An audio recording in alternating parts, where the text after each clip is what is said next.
This is about business, but it's also about causes and campaigns. And one of the campaigns which has got a stall here in the middle of so many employers from Cornwall is the Cornwall Living Wage campaign.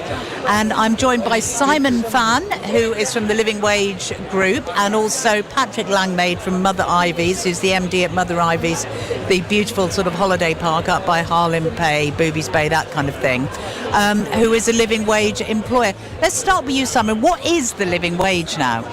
The living wage is £12 an hour outside of London, and that's a figure which we're finding that some employees are not paid in Cornwall, or if they are paid it, then maybe they're not paid it on a guaranteed basis for a number of hours. So this becomes a real issue for the employee, but also for the business itself. Because if as a business you have a high staff turnover because staff feel they're not rewarded or important enough, you spend more on recruitment, you spend more on training, you lose the experience. So we're here today to try and point out the benefits, not just to the actual individual employee, but to the business itself of paying the real living wage and valuing their staff. So you've got the real living wage, which is what is estimated it really costs to live, not a flash life, but a sensible, adequate life. What is the national minimum wage, which they keep calling that the living wage, so it all gets a bit sort of hazy, doesn't it? Well, the national government one, the minimum one, is £11.44. Now, that may not sound a lot of difference from £11.44 to £12, but for some people that's a real difference. 56p an hour difference. Per hour. But also don't forget the government one starts at 21, whereas the Living Wage Foundation one starts at 18. They don't do the different ages and things. It says from 18, that's what the minimum should be to be able to, as you say, survive, not to have a luxurious lifestyle. It's a minimum. What sort of reaction are you getting from people who run businesses here? Are they listening?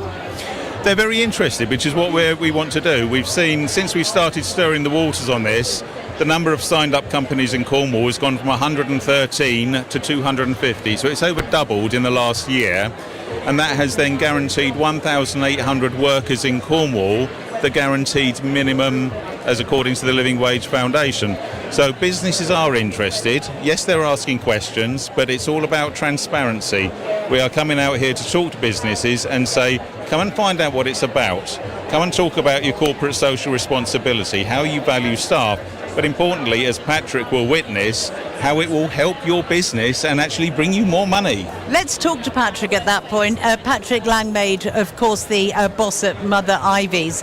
We've spoken before about your commitment to the living wage, and you're here like sort of living proof, a species brought in from the wild to persuade other business people that it actually makes sense. How do you persuade them?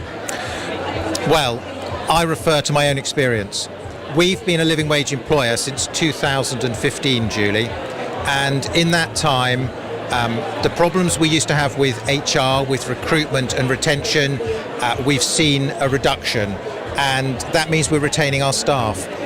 And the staff become effectively evangelists for our business. They look after the guest fantastically well, and that improves the whole guest experience, so that feeds through to marketing, to repeat bookings, to recommendations. And what I found since converting to the living wage, because I wasn't always I used to be like every other boss, and I used to treat wages as a cost. You go, oh no, you don't be ridiculous. Don't do that. We can't afford it, and that in hospitality is what a lot of people say. I actually say now, you can't really afford not to. We are more profitable because we pay the real living wage, because we have a fantastic team. Our productivity is much better than it used to be, and it's one of the best decisions I've ever taken for the business. So.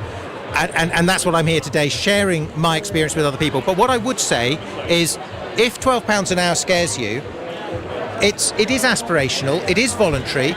Let's look at ways of moving towards it, because I joined in 2015, but in 2014 I was shadowing it, I was scared of it, and I wasn't sure I could do it, and I wasn't prepared to make the commitment.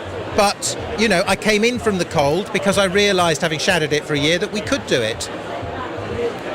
Patrick, a delight as ever. No doubt we will talk soon about other issues in tourism and all the rest of it. Simon, thank you very much indeed for having a chat.